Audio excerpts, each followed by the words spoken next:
다 함께 매일 드리는 기도를 들으심으로 8월 21일 월요일 새벽 기도회를 시작하겠습니다. 좋으신 하나님, 오늘도 만물에 생명을 주시고 저희를 깨워 주님 앞으로 불러주셔서 감사합니다. 오늘도 하나님의 선하심으로 이 세상을 붙들어 주시옵소서. 재난과 전쟁으로 고통받는 이들에게 위로와 평안을 주시고 북한 땅에 빛을 비추시어 복음 통일의 아침이 밝게 하시옵소서. 이 나라가 평안하고 안전하게 하시며 위기 속에 한국교회가 회복되게 하시옵소서. 교회와 가정에서 믿음의 대가 잘 이어지게 하시고 성령님의 인도하심에 따라서 저희 교회의 신앙 지도 원칙인 경건한 복음주의 신앙의 육성, 성서적 생활 윤리의 훈련, 교회 연합 정신의 구현, 세상에서 하나님 공의의 실현에 힘쓰게 하시옵소서. 모든 교역자들이 성령님으로 충만하게 하시고 모든 성도들이 하나님의 말씀을 따라 행진하여 가게 하시옵소서. 예수님의 이름으로 기도드립니다. 아멘. 찬송가 543장 함께 부르시겠습니다.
오늘 우리에게 주시는 하나님의 말씀은 시편 125편입니다. 여호와를 의지하는 자는 시온산이 흔들리지 아니하고 영원히 있음 같도다. 산들이 예루살렘을 두름과 같이 여호와께서 그의 백성을 지금부터 영원까지 두르시리로다. 악인의 규가 의인들의 땅에서는 그 권세를 누리지 못하리니 이는 의인들로 하여금 죄악에 손을 대지 아니하게 함이로다. 여호와여, 선한 자들과 마음이 정직한 자들에게 선대하소서. 자기의 굽은 길로 치우치는 자들은 여호와께서 죄를 범하는 자들과 함께 다니게 하시리로다. 이스라엘에게는 평강이 있을지어다. 새벽에 아직 많이 덥지요. 아직도 날씨가 더운데 이렇게 나와서 또 하나님께 기도하시는 모든 분들에게 하나님께서 큰 은혜 내려주실 것이라 믿습니다. 오늘 본문 시편 125편은 성전에 올라가는 노래들 중에 한 편입니다. 어제도 말씀드린 것처럼 이 성전에 올라가는 노래는 이스라엘의 각 지방에 흩어져 살던 백성들이 명절을 맞아서 성전이 있는 예루살렘으로 올라가면서 불렀던 노래들입니다. 120편에서 134편까지 모두 15편의 시편이 이 성전에 올라가는 노래들이죠. 그 중에서도 오늘 본문 시편 125편은 예루살렘의 시온산을 그 소재로 하고 있습니다. 이 시편은 한 순례자가 성전을 향해 올라가다가 시온산을 바라보면서 그 마음에 떠오르는 생각을 적어놓은 것 같은 그런 인상이 듭니다. 시온산은 예루살렘 서쪽에 위치한 해발 765m 정도 되는 높은 산입니다. 북한산, 서울의 북한산이 해발 835m이고요. 도봉산이 해발 740m 정도라고 합니다. 그러니까 시온산은 북한산보다는 70m 정도 더 낮고 도봉산보다는 25m 정도 더 높습니다. 원래 시온산은 여부수 족속이 살던 곳이었습니다. 여호수아와 이스라엘 백성들이 가나안 땅을 정복할 때에도 시온산은 높은 곳에 위치한 천혜의 요새였기 때문에 정복되지 않고 유지되고 있었습니다. 그런데 후에 다윗이 이곳을 정복하고 다윗성이라고 이름을 붙였지요.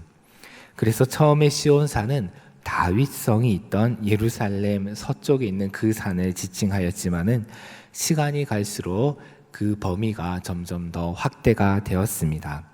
다윗의 아들 솔로몬이 그 시온산 바로 옆에 조금 떨어져 있는 모리아산에 성전을 짓고 나서는 이 시온산이라는 지명은 이 성전이 있는 이 모리아산까지 포함하게 되었습니다. 그리고 나중에는 예루살렘 전체를 뜻하게 되고, 그리고 이후에는 이스라엘 백성 전체를 또 뜻하는 말로 확장되기도 하였습니다. 다윗의 아들 솔로몬이 시온산에 확장하게 되었습니다. 오늘 본문 시편 125편이 성전에 올라가는 노래인 것을 감안하면 여기서 시온산은 예루살렘 서쪽에 성전이 있는 높은 산들을 말하는 것으로 보입니다.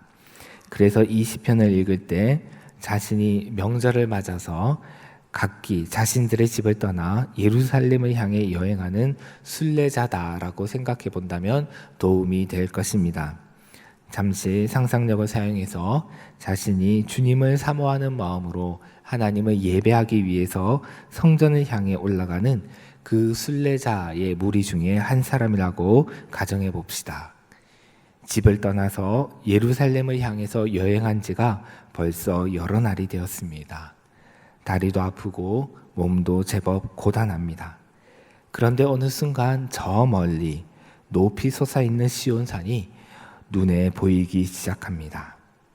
이때 여행자들의 마음이 얼마나 기쁘고 감격스럽겠습니까?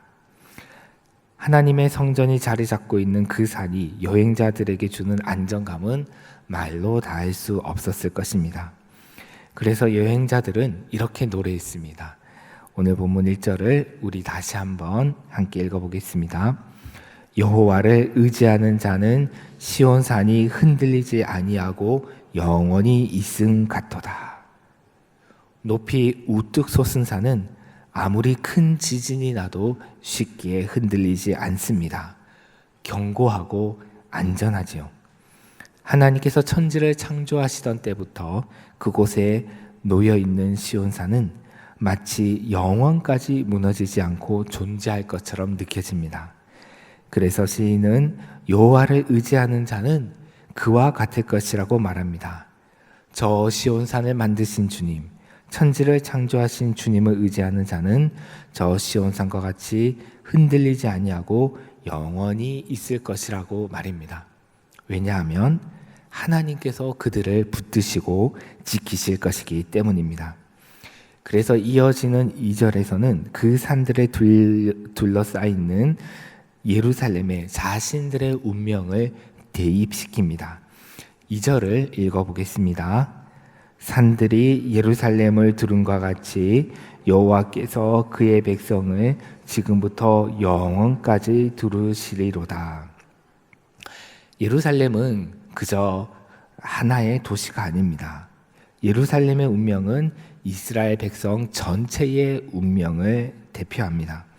그래서 이 시편으로 노래하는 순례자들은 예루살렘이 주변의 산들에 둘러싸여서 안전하게 보호되듯이 하나님께서 예루살렘으로 대표되는 이스라엘 백성들을 이렇게 두 팔로 감싸고 보호하실 것임을 진심으로 바라고 또 그렇게 될 것이라고 확신하고 있습니다. 이와 같은 하나님의 두 팔 안은 안전한 공간입니다. 그래서 하나님께서 이스라엘을 보호하실 때 이방 나라의 악한 권세자들이 하나님의 팔 안으로 침범해 들어와서 백성들을 해치거나 타락시키지 못할 것입니다. 3절을 또 함께 읽어보겠습니다. 악인의 규가 의인들의 땅에서는 그 권세를 누리지 못하리니 이는 의인들로 하여금 죄악에 손을 대지 아니하게 함이로다. 여기서 규 또는 홀로 번역되는 히브리어 쉐베트는 왕이나 권세자가 손에 쥐는 막대기를 말합니다. 그래서 이 구절에서 악인은 이스라엘을 노리는 다른 나라의 왕이나 권세자를 뜻합니다. 그들이 아무리 많은 힘과 권세를 가지고 있다고 할지라도 의인들의 땅, 곧 이스라엘에서는 그 권세를 휘두르지 못할 것은 하나님의 팔이 이스라엘을 두르고 있기 때문입니다. 그렇게 되면 하나님의 품 안에서 있는 의인들, 곧 하나님의 통치 아래에 있는 이스라엘 백성들은 이방의 악한 왕들의 영향에서 벗어나 죄악에 손을 대지 않고 선하게 살고 또 마음이 정직해질 것입니다. 그러나 이것이 사실 그렇게 자동적으로 이루어지지는 않습니다.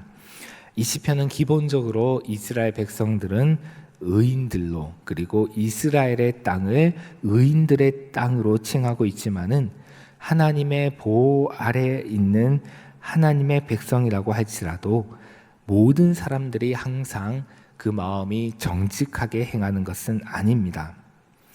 순례자의 눈앞에 바라보이는 시온산과 그 산에 둘러싸인 거룩한 성 예루살렘에도 죄를 범하는 악한 사람들이 있습니다. 하나님의 백성으로 선택받은 이스라엘 백성들 사이에도 바른 길을 걷지 않고 굽은 길을 걷는 사람들이 있습니다. 예수님의 비유에 나오는 것처럼 하나님의 백성들 안에도 알곡과 가라지가 섞여 있는 것이죠. 비슷하게 오늘날 그리스도의 몸이라고 부르는 교회 안에도 악한 일을 행하는 사람, 마음이 정직하지 않는 사람들이 섞여 있습니다. 그래서 이 시편은 다음과 같은 강구로 마무리되고 있습니다. 4절과 5절을 우리 함께 읽어봅시다. 여호와여, 선한 자들과 마음이 정직한 자들에게 선대하소서. 자기의 굽은 길로 치우치는 자들은 여호와께서 죄를 범하는 자들과 함께 다니게 하시리로다. 이스라엘에게는 평강이 있을지어다. 아멘. 이 시편을 노래하는 순례자들은 하나님께 선한 자들, 마음이 정직한 자들을 선히 대해달라고, 그들에게 은혜를 베풀어 달라고 간구합니다. 그러나 하나님의 말씀이 안내하는 길이 아니라 자신의 소경과 욕망을 따라 굽은 길, 비틀어진 길로 가는 사람들은 주님께서 죄를 범하는 자들과 함께 다니게 하실 것이라고 확신하고 있습니다. 이것은 곧 그들에게 벌을 내려달라, 그들을 심판해달라라는 이런 요청입니다. 그러나 이 구절을 실제로 이 순례자들 외에 악한 타인들을 심판해달라라는 그런 청원으로 이해하기보다는 이 노래를 함께 부르는 순례 공동체가 발걸음을 지켜서 굽은 길로 가지 않겠다라는 그런 다짐 또는 스스로에게 하는 경고로 받아들이는 것이 더 좋을 것입니다. 많은 사람들은 옳고 그름을 판단할 때에 그 기준을 자기 자신에게 둡니다. 원래 겉으로 그렇게 표방하지는 않지만은 자신의 생각과 감정은 옳고 다른 사람의 생각과 감정은 틀리다고 판단하며 상대방을 비난하거나 거부합니다. 사도행전 10장에 보면 베드로가 기도하는데 환상 중에 보자기가 내려오고 그 보자기에는 율법에서 금한 짐승들이 있었습니다. 하나님께서 이것은 깨끗하니 먹으라고 말씀하셨지만은 이 베드로는 자신의 감정에 그것들이 불쾌하게 느껴지기 때문에 거부하고 먹지 않았죠. 그러나 예수님은 팔복의 가르침에서 다른 사람을 비판하기보다는 그 잣대로 먼저 자신을 돌아보라라고 가르치십니다. 그러나 문제는 많은 그리스도인들이 이 말씀을 알면서도 실제로는 자신의 생각과 감정을 기준으로 다른 사람들을 쉽게 판단하고 비난하고 거부한다는 데 있습니다. 이런 사람들도 역시 시편 125편에서 말하는 의인이나 선한 자나 마음이 정직한 자는 아닐 것입니다.